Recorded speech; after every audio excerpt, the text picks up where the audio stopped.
来讲稍微复杂一点的啊，水彩晕染。水彩晕染的话，它就会涉及到一个东西，首先层次，对，层次的一个叠加，然后呢，还有就是颜色的一个搭配。哎呀，这儿写的真好啊！就第一层次啊，第二就是颜色的一个搭配，层次的叠加，颜色的搭配啊。晕染的话，我们跟大理石纹只是其中的一种纹路晕染，而这里的晕染的话，我们讲究的就是色块之间啊，色块与色块之间，然后呢就是线条与线条之间的一个搭配。在开始之前，我这里的话要先给大家讲一讲我们的就是晕染色块之间的一个布局构图啊。首先的话，我们要先讲一个最常见的一种吧，对角。好，是这么写的。哎呀，懂的啊，对角。讨厌死了。对角构图，我们先来说一下晕染色块当中的对角构图。这三个的话是咱们要讲的是一个色块啊，对角色块。好，首先我随便挑一个颜色好了，我挑一个墨蓝色好了。墨蓝色取到调色盘上，好，然后呢，在我们的甲片上对角的位置，也就是说，你这个时候啊，要把我们的一个甲面分成4份，就分成一个田字格这样子。我画一个辅助线，我画点辅助线，帮助大家去分，就是中线1/2，横线1/2，给它分成一个4份4宫格。然后呢，我们在对角的位置去放上色块，哎，对角的位置放上色块来。哎，好，这里这个区域放上色块，好，然后呢，这个区域放上色块，就是我在铺色的时候，其实是有一点小心机的，你们发现没有？我取色的时候，铺色的时候，笔尖指向的是哪里啊？指向的是咱们的一个甲面的周围，哎，甲面的外轮廓区域，指尖向外，然后颜色在铺色的时候就会出现颜色有非常的明显的一个深浅对比。那颜色有明显的深浅对比，比如说这个区域，咱们就是一个浅色区。好，靠近指尖的部分，这个区域咱们就是一个深色区域。在铺色的时候就已经开始颜色出现有深啊、有虚、有实、有深有浅，深浅虚实其实是一个道理啊。颜色的虚实，那相当于就这一块虚，这一块实，颜色这一块淡，这一块深。然后在画完这个色块之后，你可以用柔边轻笔控水啊，轻笔控水，用柔边手法将这个色块的边缘给它柔化开，并不是说这个色块到了咱们这个甲中线这个位置啊，甲中线这个位置就是说色块不能超过这个中线，并不是，我们是可以将色块柔化开啊，柔化开，让它稍微的过渡一下咱们这个色块的一个分界线，对，让这个色块的分界线微微的这样子虚化开、过渡开。那这样子的话，我们这个色块看起来就会更加的自然一些。好，好，来，这是其中的一种啊对角色块。然后呢，我们来讲第二种，来第一种标记一下，对角。等一下，我会把这些单独讲的东西和后面的就是结合起来啊，因为水彩当中的层次就是需要这样子去的。就比如说你第一层，可能是以色块的一个晕染啊，第二层之后可能要叠一些其他的色块，给它进行一个叠色呀，或者这些色呀、混色呀等等啊，就增加一些其他的颜色啊，去做色块的晕染。然后第三层的时候，有可能会结合上咱们的一个大理石纹，这样子，然后呢去做出我们就是晕染的那种层次感、空间感、通透感等等等等，是需要这样子把每个部分叠加起来的啊。就是晕染的话，它层次本身就是非常的多嘛。好，第三个，呸，晕头了，错了啊！咱们是第二个，咋还跳级了呢？第二个，然后对角的话是2个，对不对？对角是2个色块，然后第二个的话就是我们的3点定位。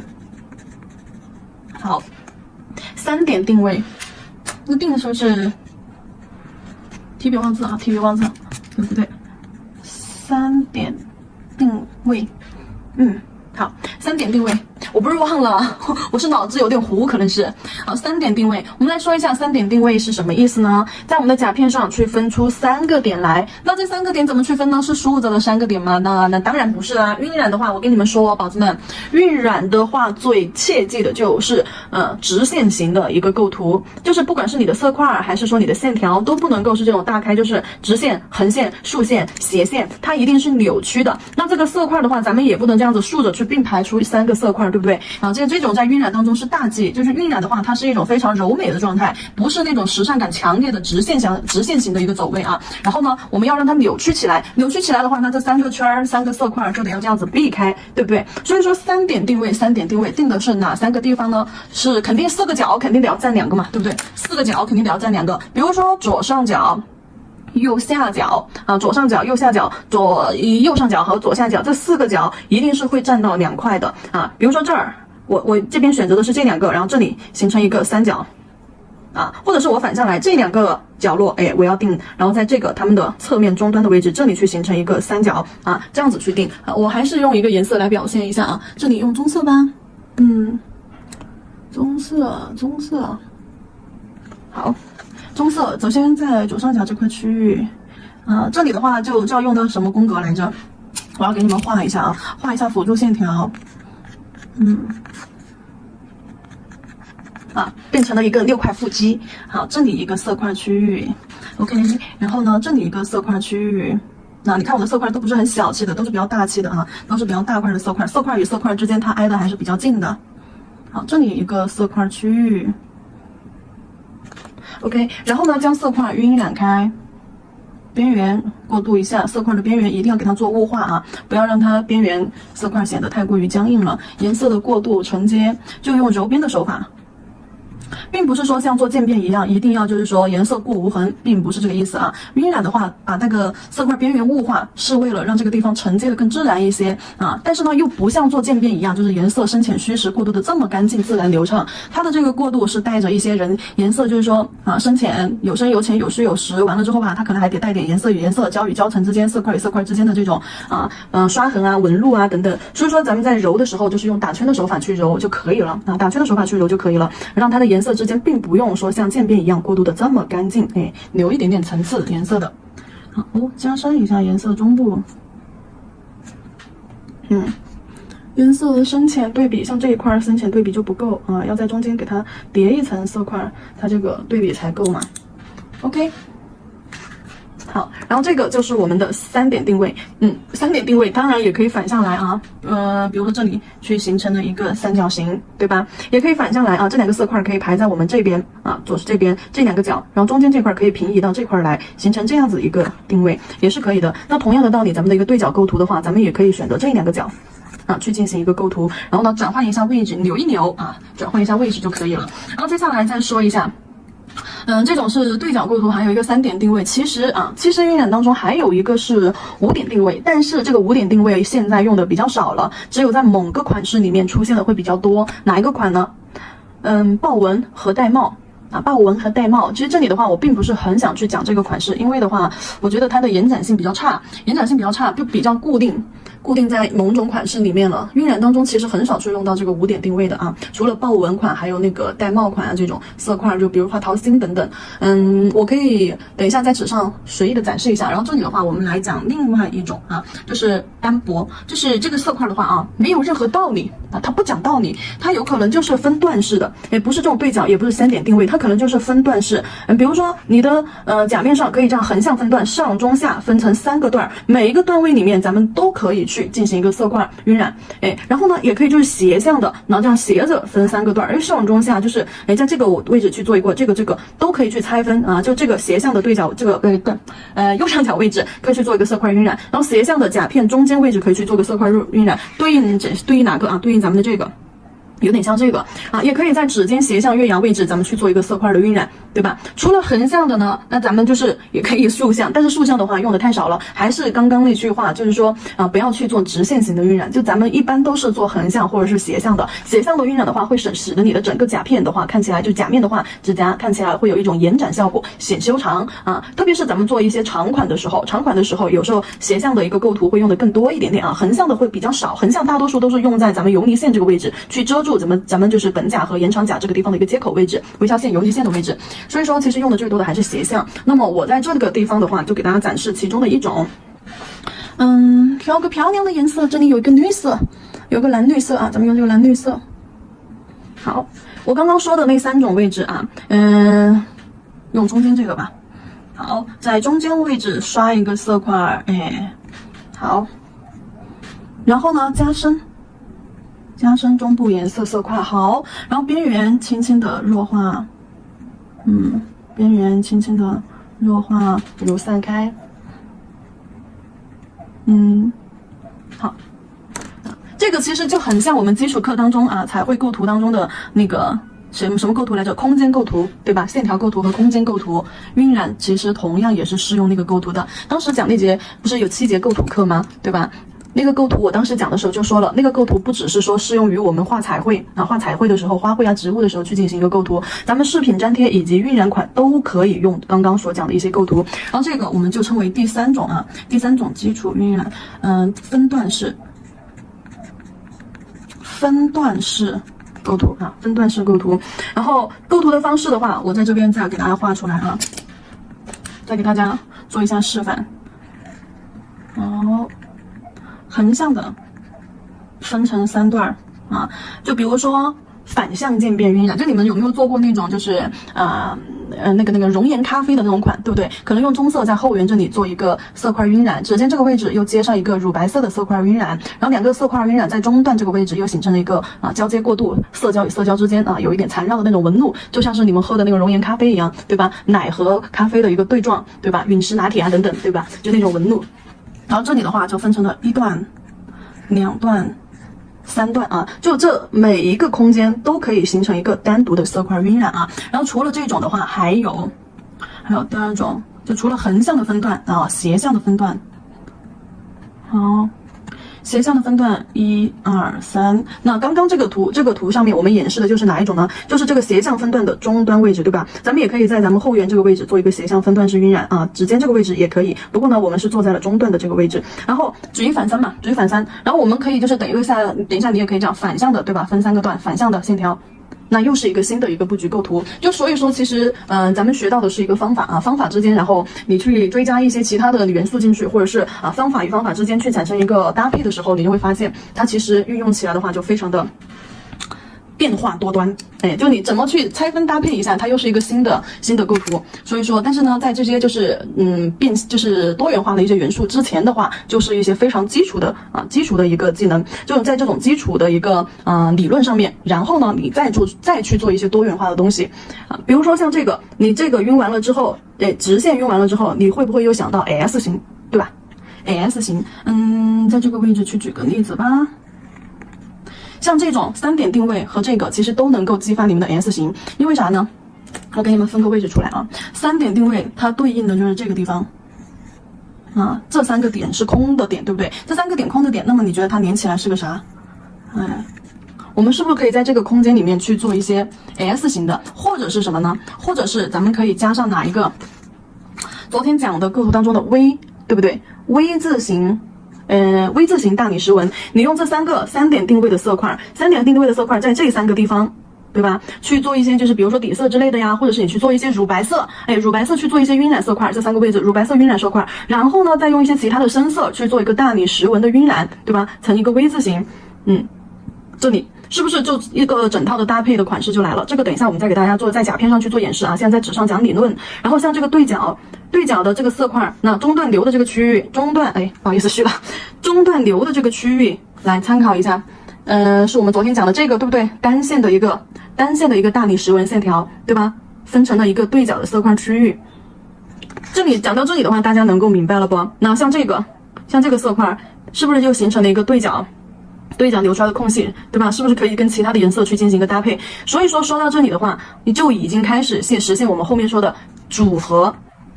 就这些元素单个元素都可以拎出来形成一个组合，然后呢来得到我们就是层次丰富又多彩的大理石纹啊，或者是水彩晕染款呀等等，对吧？好，然后接下来的话我们继续，还有一个就刚刚说到的一个 S 型啊 ，S 型。直线完了，我们可以来一个 S 型，S 型的线条在中间也可以用，但是呢，我们一般用的其实还是挺少的。好 ，S 型的线条应该加在昨天的那个，好，有的，昨天的那个大理石纹这里 S 型曲线，对，这里有的。然后今天给你们说一下直线，对这个位置，对这个位置，好这个位置，然后色块与色块之间微微相连。好，将色块晕染揉散开。一种 S 型的一种线条构图就出来了。像这种空白的地方，到时候底色随便搭个什么颜色，这种画面感就来了，就非常简单，就你不知道怎么去色块去定点的，不知道大理石纹怎么去画，怎么去构图，就是它的走向到底是怎么走的。老师说随便走啊，往这个方向，往这个方向，但是呢，没有一个基础的标准的东西给您做参考，你就不知道这个随便到底是怎么个随便法，对不对？然后其实说出来了之后，大家就知道，其实真的很随便，就是依靠了一些我们基础的线条 Y 呀、A 呀、X 呀，对吧？或者是 H 呀、Z 呀，单根线条啊、S 型线条啊等等，平行线条、错位平行、三丘等等，都是有一个就是基础的标准在那里。然后接下来的话，我们讲了这个之后，再来讲一下颜色与颜色之间的一个组合。颜色与颜色之间组合，在讲颜色与颜色之间组合之前，我们先在上排的位置去做一下我们大理石纹的一个搭配啊。大理石纹，我之前上一次不是给你们说了，在这种主干线条之上，咱们还有辅线条，对不对？包括在甲片上操作的时候，也稍微的给你们演示了一下它的一个辅线条，就微微细微的一些小裂痕。那么主线条是为了让你知道你大概的一个石纹走向，辅线条是为了让整个石纹看起来的话更加的富有层次，线条更富有层次。那么我们今天的话，在最上面这一排给大家演示一下这一段，拿起来吧。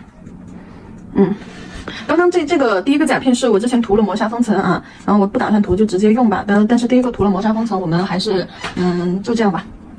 好。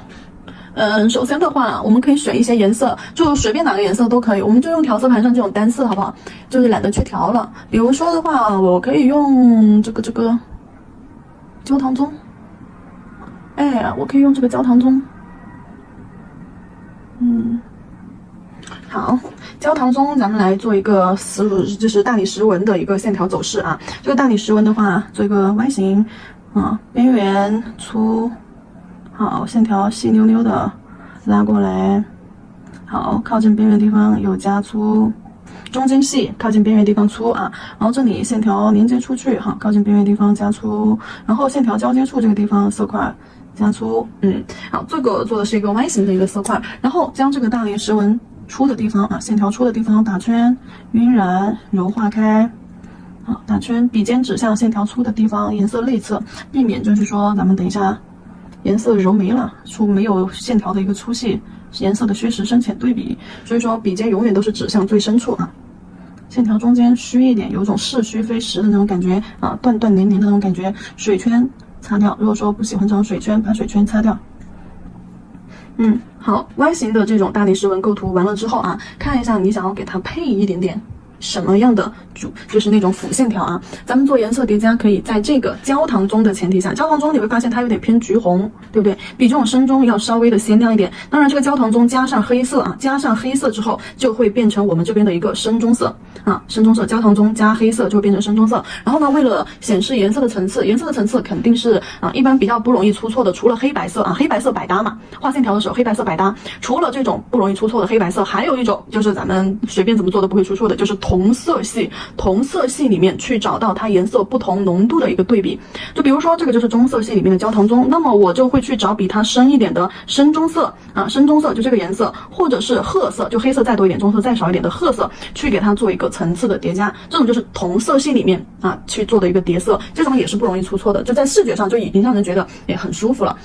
好，我可以用褐色，也可以用深棕色，我这边是用的一个褐色，当然深棕色也可以啊。然后呢，我们用这个颜色在它的色块旁边，好，叠上一层，不一定要跟它重叠，可以跟它线条产生重叠，也可以跟它线条产生错位。你会发现我色块都贴着它旁边走的，我色块都在它原本的那个色块的旁边紧紧的贴着。你看它色块在这儿，我颜色就会画在它旁边，跟它两个贴着。然后线条的话也是会跟前面的一个线条这样避开啊，避开交错缠绕。好，这边分一根线条出去，加粗，好，然后这种就属于是叠色了啊，两个颜色叠在一起，然后把这个色块的边缘轻轻的笔尖摁一下，拍打一下，对，拍打开，晕开，好，拍打一下，好，将色块晕开，色块与色块之间轻轻的笔尖带动一下，拍打一下，晕开，好，水太多的时候会出现这种水圈，侧推擦掉，或者是打圈揉散掉就好了啊。然后我们可以加一点辅线，小辅线在上面，还是取刚刚那个颜色，浓度不要低于咱们的一个豆浆浓度啊。旁边去画一些小辅线，也就是说你的线条上面，等一下我调整一下位置啊。也也就是说你的线条上面可以搭一些细小的线条过来，哎，勾一些细小的线条过来，甚至说不用跟就是旁边的那根完全的避开，但是呢又不要说一点关系都没有，对，再交错过去，哎，就这样穿插过去，线条之间交错穿插，画一点，旁边画一点，就是线条来去，它搭在哪根线上，由哪根线上出发，你还是要有一个交代的，并不是说瞎画的啊。就比如说这根边缘，我是从边缘起出发的，这根细微的辅线条搭过来了之后，好，就搭到这根线条上面，啊，搭在另外一根枝干道上面去了。交叉过去，搭在另外一根枝干上。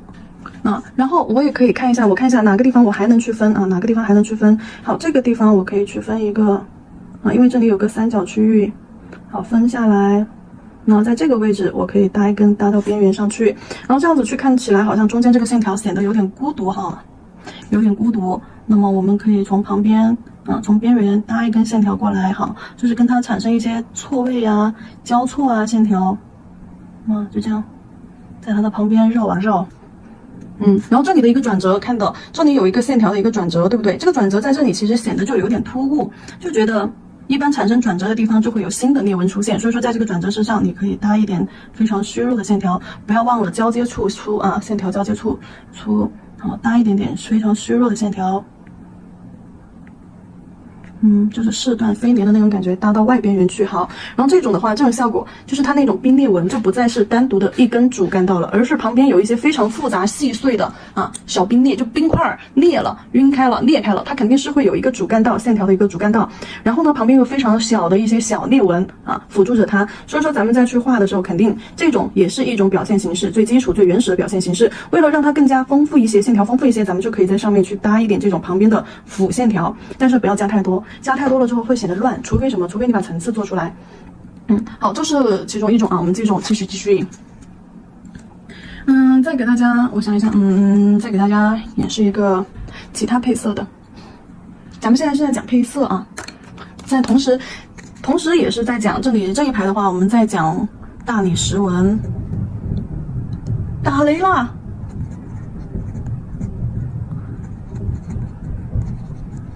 大理石纹的辅线，咦，我好害怕。那加配色，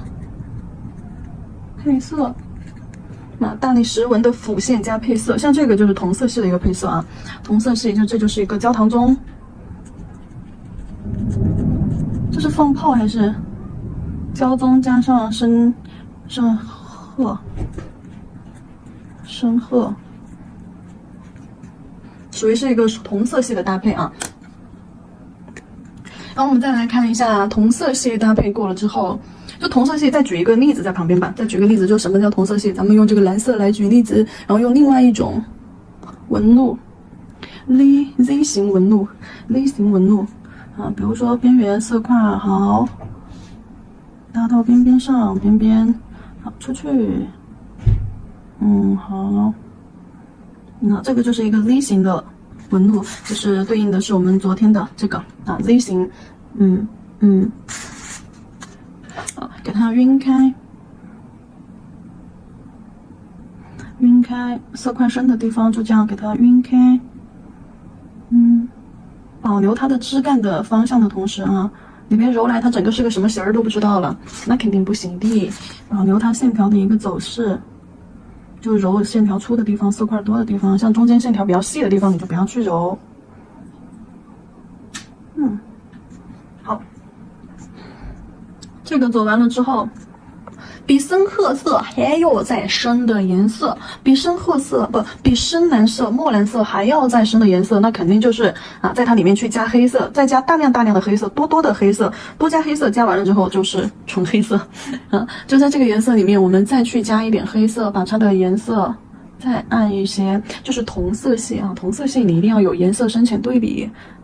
好，再加黑色进去，再把颜色做暗一些，然后呢，你就可以在它的旁边去配上。当然叠色的要点是什么？叠色的要点就是你不能比它还张扬，线条不但要画的比它细，色块也得比它细。你看我都不敢把下面它的那个墨蓝色遮完了都不敢把下面的墨蓝色遮完了，遮完了就完了，遮完了就不叫叠色了这个做完了你就直接把人家覆盖住了。好，揉嘛，晕开。好，晕开，线条粗的地方打圈揉边，晕染开。好，加一些辅线条，那线条与线条之间搭上。加一些辅线条。要么就是线条与线条之间搭，要么就是这个线条最终消失在咱们的一个边缘部分。不要加太多，少加一点。好，其实差不多了，不加太多，少加一点，不然的话不好交代呀。可以了，就像加一些辅线条，就是跟圆线条避开，或者是这样交叉搭过去。那这样子的话，这个大理石纹看起来就会非常的有层次啦。好，接下来我们讲另外一种配色啊，这个是属于同色系配色。然后接下来的话，我们去讲另外一种，这个就是蓝加墨蓝吧。蓝色加黑蓝色，这样你们更直观一些。好，然后我们再来讲另外一种，紫色。紫色说一下，除了纯色与橙色之间搭配，纯色和珠光色也是可以搭配的啊。就咱们把这个小珠光拿出来，晕染是一定不能少了小珠光的。先给大家整一个，这样子放。好，先给大家整一个，用紫色啊，我用紫色先做一个错位平行的大理石纹线条。好，在这一块儿，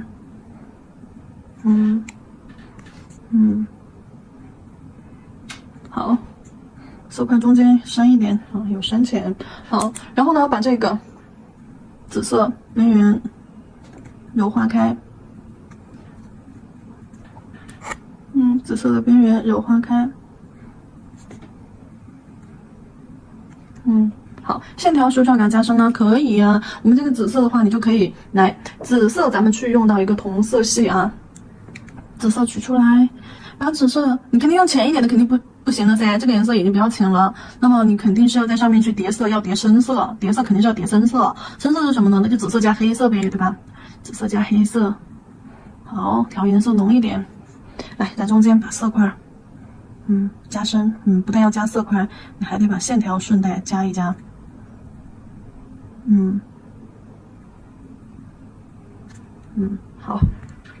好样的，色块加上去太生硬了，对不对？那你得要把色块柔化开，晕染开。线条太粗的地方也可以弱化一下。好，颜色层次只要出来了就很好了。好，颜色层次，不好意思，糊了。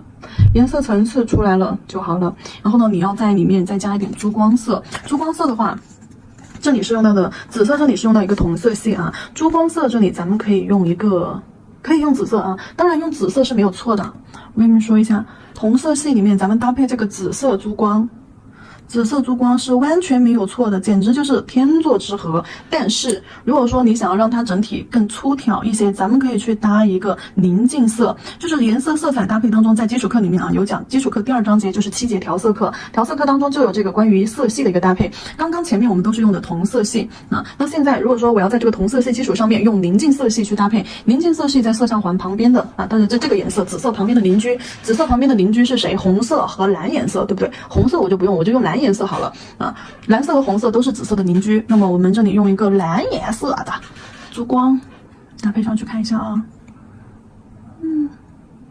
像云端，我怎么哼这首歌？好，蓝颜色的小珠光一上去，好，还不错吧？当然，这个珠光也是可以和我们的蓝颜色配合的啊。好，蓝颜色加一点到小珠光的位置。珠光色可以和这个实色水彩互相调和的哦，不是说珠光色只能单用，珠光色也可以参与调色，它可以和实色调出来之后，它就是带颜色的一个珠光了。好，那这个就是属于咱们的一个宁静色啊，紫加蓝，紫，好，想起来了。这个就属于是宁静色系的一个搭配，出来之后，颜色也蛮好看哈。再来想一个啥颜色呢？紫加蓝属于是宁静色，我们再来做一个宁静色，好不好？再来做一个宁静色。我想一想，橘红，或者是黄颜色和绿色，黄颜色和绿色。好，黄颜色和绿色，用这个黄还是这个黄？我要用这个豆黄色啊。用这个豆黄色。豆黄色，咱们来做一个什么纹路呢？那个 A 字形的，我最喜欢那个。豆黄色。